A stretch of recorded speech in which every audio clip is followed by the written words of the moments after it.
Hello दोस्तों। तो इस एपिसोड की शुरुआत भी वहीं से होती है जहां पे इसका लास्ट एपिसोड एंड हुआ था। तो अब हमारा ये वाला एपिसोड स्टार्ट होता है। तो हम देखते हैं कि ज़ीटियान और मिस लिंगलोंग दोनों ही सबसे आगे इन सभी मोस्टर के सामने खड़े हो जाते हैं। पर तभी मिस लिंगलोंग ज़ीटियान से कहती है कि कुछ ज़्यादा नहीं है, इन्हें तो मुझ पे छोड़ दो। इस पर जी उसे कहता है कि नहीं, हमें उन्हें जल्दी ख़त्म करना होगा, टीचर हमारा इंतज़ार कर रहा है। इस पर लिंगलोंग उसे कहती है कि तुम तो अभी तक उड़ भी नहीं सकते। इस पर ज़ीटियान उसे जवाब देता है कि किसने कहा मैं उड़ नहीं सकता हूँ। इसके साथ ही वो अपनी बॉडी में कुछ मैजिकल एनर्जी ऑब्जर्व करने लगता है। ये देखकर वोंग ली भी काफ़ी शॉक हो जाता है। इसके साथ ही ज़ीटियान 4th टायर लेवल के फ्लाइंग विंग्स निकाल देता है। जिसके बाद वो मिस लिंगलोंग से कहता है कि हम मिलकर इन सभी डीमन मोस्टर को ख़त्म करेंगे। इस पर मिस लिंगलोंग भी एग्री हो जाती है और वो दोनों ही एक साथ उन डीमन मोस्टर पे अटैक करने चले जाते हैं। तभी ज़ीटियान को इतना पावरफुल देखकर वोंग ली हैरान होते हुए कहता है कि ज़ीटियान ने हम सभी के सामने मार्शल आर्ट का 4th लेवल को भी ब्रेक थ्रू कर दिया है। ये सुनकर बाकी सभी डिज़ाइबल्स भी काफी शॉक हो जाते हैं। पर तभी वोंग ली गुस्से के साथ अपनी ट्रू फायर फ्लेम एक्टिवेट करते हुए कहता है कि मैं इससे हर चीज में अच्छा हूँ। जिसके साथ ही वो अपने गुस्से की वजह से वहाँ काफी ज्यादा फायर रिलीज करने लगता है कि तभी वो भी हवा में उड़ते हुए खुद से कहता है कि ये क्या, मेरी फायर फ्लेम गॉड ने तो 4th ऑर्डर रन को भी ब्रेक थ्रू कर दिया है। इसके साथ ही मिस सूजन भी उसके पास आ जाती है जिसने पहले से ही 5th ऑर्डर रन लेवल को अचीव किया होता है और वो भी अब सबसे पावरफुल डिजाइबल्स में हो जाती है। इसे देखकर एक डिजाइबल कहता है कि इन दोनों ने तो सेम एक ही वक्त में ब्रेक थ्रू कर दिया है। इस पर दूसरा डिजाइबल उसे जवाब देता है कि अगर ये दोनों ब्रेक थ्रू कर सकते हैं तो हम भी ये कर सकते हैं, हम हार नहीं मान सकते, बस हार्ड वर्क की जरूरत है। तभी दूसरी तरफ हम जर्नल मास्टर को देखते हैं जो कि अभी भी उसी स्पिरिट ड्रैगन से फाइट कर रहा होता है। वो ड्रैगन उसे कहता है कि तुम खुद को कुछ ज्यादा ही पावरफुल समझते हो, पर मेरे होते हुए तुम लोग भी मेरे ऑन मैजिकल क्रिस्टल स्टोन्स को नहीं पा सकते। जिस पर मास्टर गुस्से के साथ जवाब देता है तो फिर अब कहने के लिए कुछ नहीं बचा। जिसके साथ ही वो अपनी स्पिरिचुअल मैजिकल पावर्स की मदद से अपना थंडर ड्रैगन्स को बाहर निकाल देता है और तुरंत ही उस पर अटैक करवा देता है। जिस पर वो ड्रैगन उसे कहता है कि तुम इंसान कभी भी हार नहीं मानते। और इतना कहते ही वो गुस्से के साथ अपनी पूरी पावर्स के साथ उस थंडर ड्रैगन पे एक जोरदार अटैक करवा देता है जिससे वहाँ एक बहुत बड़ा ब्लास्ट हो जाता है। जिसके बाद हम उस ड्रैगन को देखते हैं जो कि काफ़ी इंजर्ड हो चुका होता है और ज़मीन पे लेटा हुआ होता है, पर फिर भी वो दोबारा उठने की हिम्मत कर रहा होता है। तभी मास्टर भी नीचे आकर उसके सामने खड़ा हो जाता है। वो ड्रैगन भी दोबारा उठकर उसे कहता है कि मैं अपना बदला लेने के लिए दोबारा ज़रूर आऊँगा। इसके साथ ही वो वहाँ से चला जाता है।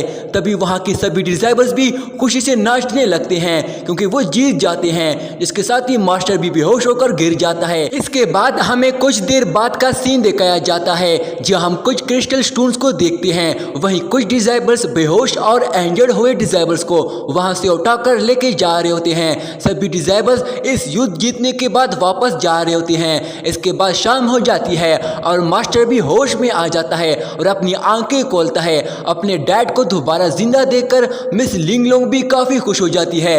वहीं बाकी सभी डिजाइबल्स भी उसकी सेवा के लिए वहां खड़े हुए होते हैं। मास्टर उन्हें कहता है कि तुम लोग परेशान ना हो, मैं ठीक हूँ, बाकी सभी जख्मी हुए डिजाइबल्स कैसे हैं। जिस पर सीनियर होंग जवाब देता है कि मास्टर वो लोग भी ठीक हैं, हमने उन सभी का इलाज किया है और सभी अच्छी हालत में हैं। तभी मास्टर उठकर उन्हें कहता है कि मेरे ऑर्डर के मुताबिक यहाँ बस लेवल 4 से ऊपर वाले 5 डिजाइबल्स को यहाँ पैरा देने के लिए रोक देना और मार्शल आर्ट लेवल 4 के ऊपर वाले 10 सोल्जर गार्ड्स भी इनके साथ यही रहेंगे।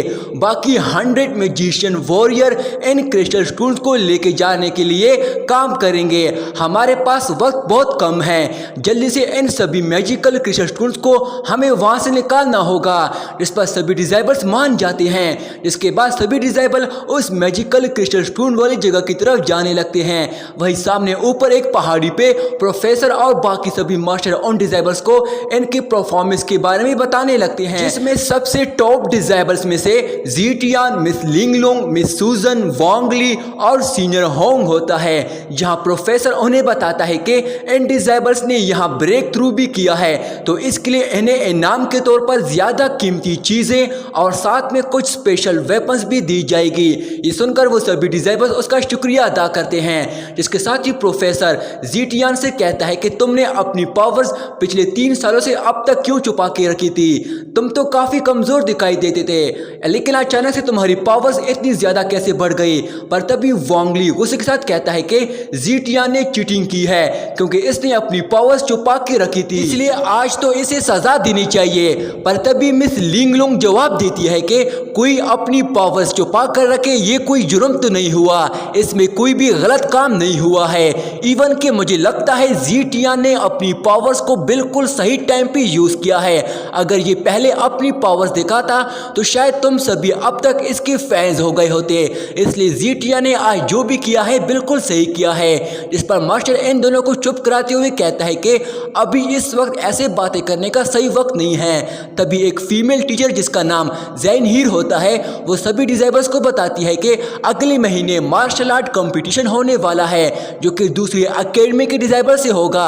जहां तक तुम लोगों को याद हो यहाँ हमेशा से फर्स्ट पोजीशन हमारे कॉलेज की ही आती रही, तो इस बार भी कुछ भी करके हमें हर हाल में अपने कॉलेज को दोबारा से नंबर 1 पोजीशन पे लाना होगा, क्योंकि पिछले कई कंपटीशन से हमारा कॉलेज नंबर 1 पोजीशन पे नहीं आया है।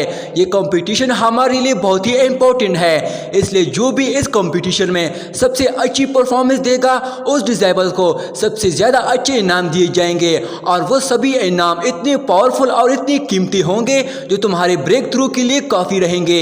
इसलिए अपनी प्रैक्टिस अच्छे से करो ताकि उस कंपटीशन के लिए तुम लोग पहले से ही तैयार रहो। लेकिन तब तक तुम लोग चाहो तो इस गुफा से तुम लोग इन सभी मैजिकल क्रिस्टल स्टोन्स को बाहर निकाल सकते हो। जिसने इस फाइट में ज़्यादा अच्छी परफॉर्मेंस दी है उन्हें सबसे ज़्यादा मैजिकल क्रिस्टल स्टोन मिलेगी, और इसके साथ तुम लोग यहाँ रुककर अपनी कल्टीवेशन या प्रैक्टिस भी कर सकते हो। तो कौन कौन इसके लिए तैयार है और कौन वापस कॉलेज में जाना चाहता है, सभी अपना पसंद चूज कर सकते हैं। जिस पर ज़ीटियान जवाब देता है कि टीचर मैं यहीं रुककर अपनी कल्टीवेशन करूंगा। ये सुनकर ज़ीटियान का दोस्त दाओलिंग तुरंत ही कहता है कि मैं भी यहीं रुककर प्रैक्टिस करूंगा और तुम्हारे साथ ही रहूंगा। इसके साथ ही मिस लिंगलुंग और बाकी कुछ डिज़ाइबर्स भी ज़ीटियान के साथ यहाँ रुककर प्रैक्टिस के लिए मान जाते हैं। ये देखकर ज़ीटियान कहता है कि अरे यार मैं तो यहाँ अकेले प्रैक्टिस करना चाहता था, अब तो ये सारे लोग मेरे साथ होंगे, पर कोई बात नहीं, मैं इनके साथ रहकर थोड़ा अच्छा वक्त भी गुजार सकता हूँ और अच्छे से कल्टीवेशन भी कर पाऊंगा। ये सुनकर बाकी सभी डिज़ाइबर्स भी खुश हो जाते हैं। इसके बाद यहाँ पे ये सीन चेंज हो जाता है जहाँ हम वांग ली और मिस सुजन को देखते हैं, जहाँ वो दोनों ज़ीटियान के बारे में बात कर रहे होते हैं कि इसने अपनी पावर्स छुपाकर बिल्कुल भी अच्छा नहीं किया है, इसने हमें बेवकूफ़ बनाया है। वांग ली मिस सुजन से कहता है कि ज़ीटियान अब काफ़ी पावरफुल हो चुका है, हमें इस पे नज़र रखनी होगी, ये हमारे लिए कोई एक खतरा पैदा कर सकता है। मिस सुजन भी उसकी बात पे एग्री हो जाती है कि हाँ मैं खुद भी शौक हुई हूँ, इसे मुझसे ये बात छुपानी नहीं चाहिए थी, मैं इसे नहीं छोड़ूंगी। और यहीं पे दोस्तों हमारा ये वाला पार्ट भी यहीं पे एंड हो जाता है। दोस्तों इस सीरीज का अगला पार्ट भी मैं जल्दी कुछ ही देर में अपलोड करने वाला हूँ, तब तक के लिए मेरे चैनल को सब्सक्राइब करके इस वीडियो को लाइक कर देना। शुक्रिया।